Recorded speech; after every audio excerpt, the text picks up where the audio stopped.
নমস্কার, আমি আপনার জ্যোতিষ বন্ধু সৌমিক। সবার আগে আপনাদেরকে নতুন বছরের শুভেচ্ছা জানাই এবং যারা ছোট তাদেরকে আন্তরিক ভালোবাসা এবং যারা বড় তাদেরকে আমি আমার আন্তরিক প্রণাম জানাই। আজকের এই ভিডিওতে আলোচনা করব আপনারা যারা মেষ রাশির জাতক জাতিকা তাদের 2025-এর জানুয়ারি মাস কেমন যাবে। স্বাস্থ্য, শিক্ষা, প্রেম, কর্মজীবন, সাংসারিক জীবন সহ অনেক বিষয় আলোচনা করব। তো আপনার কাছে অনুরোধ যে ভিডিওটা পুরোটা দেখবেন, স্কিপ করবেন না। অনেক অনেক অনেক ইম্পর্টেন্ট ইনফরমেশান কিন্তু আপনারা কিন্তু পেয়ে যাবেন। এবার আলোচনায় আসা যাক। প্রথমে স্বাস্থ্যের বিষয়ে আসি। স্বাস্থ্য কিন্তু এই মাসে কিন্তু মোটামুটি যাবে, বলবো না যে খুব একটা ভালো যাবে বা বলবো না যে খুব একটা খারাপ যাবে। তার কারণ আপনার রাশি অধিপতি মঙ্গল নিজস্থ অবস্থান করছে, শনি দৃষ্টি রাশিতে রয়েছে।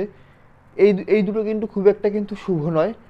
যেটা শুভ সেটা হলো রবি নবমে অবস্থান করছে এবং এই রবি 14ই জানুয়ারি কিন্তু মকরে চলে যাবে, অর্থাৎ নবম ঘর থেকে দশম ঘরে চলে যাবে।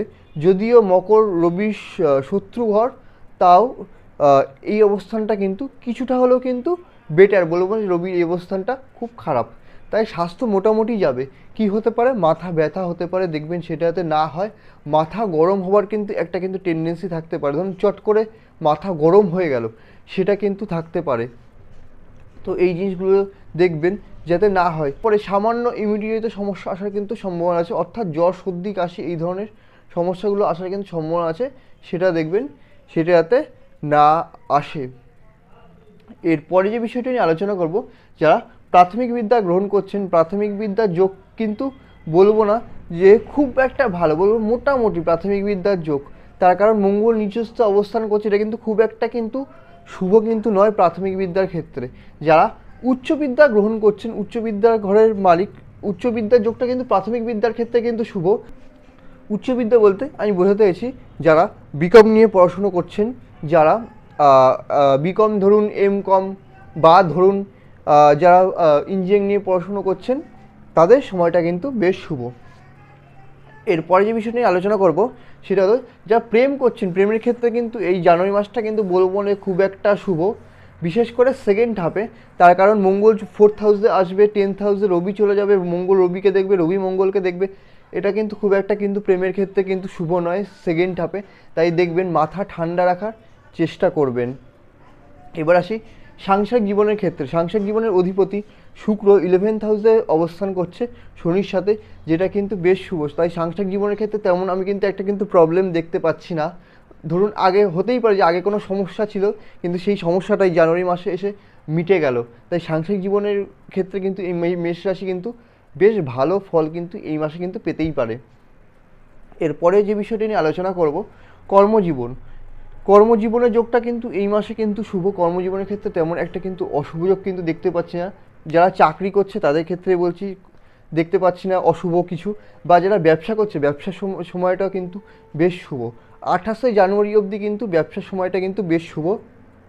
তবে হ্যাঁ, মাসের ফার্স্ট হাফে অর্থাৎ 5th জানুয়ারি অবধি কোনো ব্যবসায় কোনো ভুল ডিসিশান নেবেন না, যাতে করে ব্যবসায় কোনো লোকসান হয়। তাই এই দিকে কিন্তু একটু নজর দেবেন। অর্থাৎ 5th জানুয়ারি থেকে 28শে জানুয়ারি অবধি ব্যবসার সময়টা কিন্তু বেশ শুভ। এরপরে যে বিষয় নিয়ে আলোচনা করব, মানুষ চায় অর্থ জমাতে, তার কারণ বিপদের দিনে অর্থই কিন্তু কাজে লাগে। তো দ্বিতীয় ঘরে বৃহস্পতি বসে আছে, দ্বাদশে রাহু বসে আছে, তো কতটা অর্থ জমতে পারে? দেখুন, দ্বিতীয় ঘরে বৃহস্পতি অবস্থানে কিন্তু খুব একটা কিন্তু অশুভ নয়, অর্থের ঘরে বৃহস্পতি শুভ। আবার দ্বাদশে রাহু আছে, চেষ্টা করবে খরচা করানোর। তো আপনাকে একটা ব্যালেন্স মেনটেন করে কিন্তু এই মাসে কিন্তু চলতে হবে। যে খরচাগুলো প্রয়োজনীয় সেটা করবেন, যেটা ধরুন বাড়তি খরচা চেষ্টা করবেন না করার।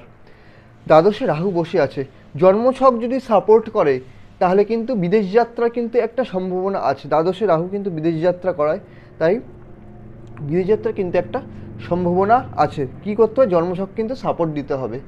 এবার সে ভাগ্যের বিষয়। ভাগ্যের ঘরের অধিপতি বৃহস্পতি 2nd হাউসে বসে আছে, যেটা কিন্তু বেশ শুভ। অর্থাৎ হতেই পারে যে ধরুন আপনি এরকম কোনো কাজ করতে চাইছেন যেখানে ভাগ্যের সাহায্য দরকার, আর আপনি সেই ভাগ্যের সাহায্যটা পেয়ে গেলেন, সেই সম্মান কিন্তু বিশেষভাবে রয়েছে। পিতার সাথে সম্পর্কের বিষয়ে আসি। এই মাসে পিতার সাথে সম্পর্ক কিন্তু ভালোই থাকবে, তেমন কিন্তু খারাপ সম্পর্ক কিন্তু আমি কিন্তু দেখতে পাচ্ছি না পিতার সাথে।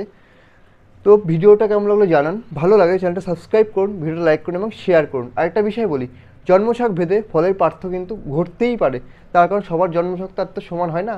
ভিডিও দেখার জন্য ধন্যবাদ।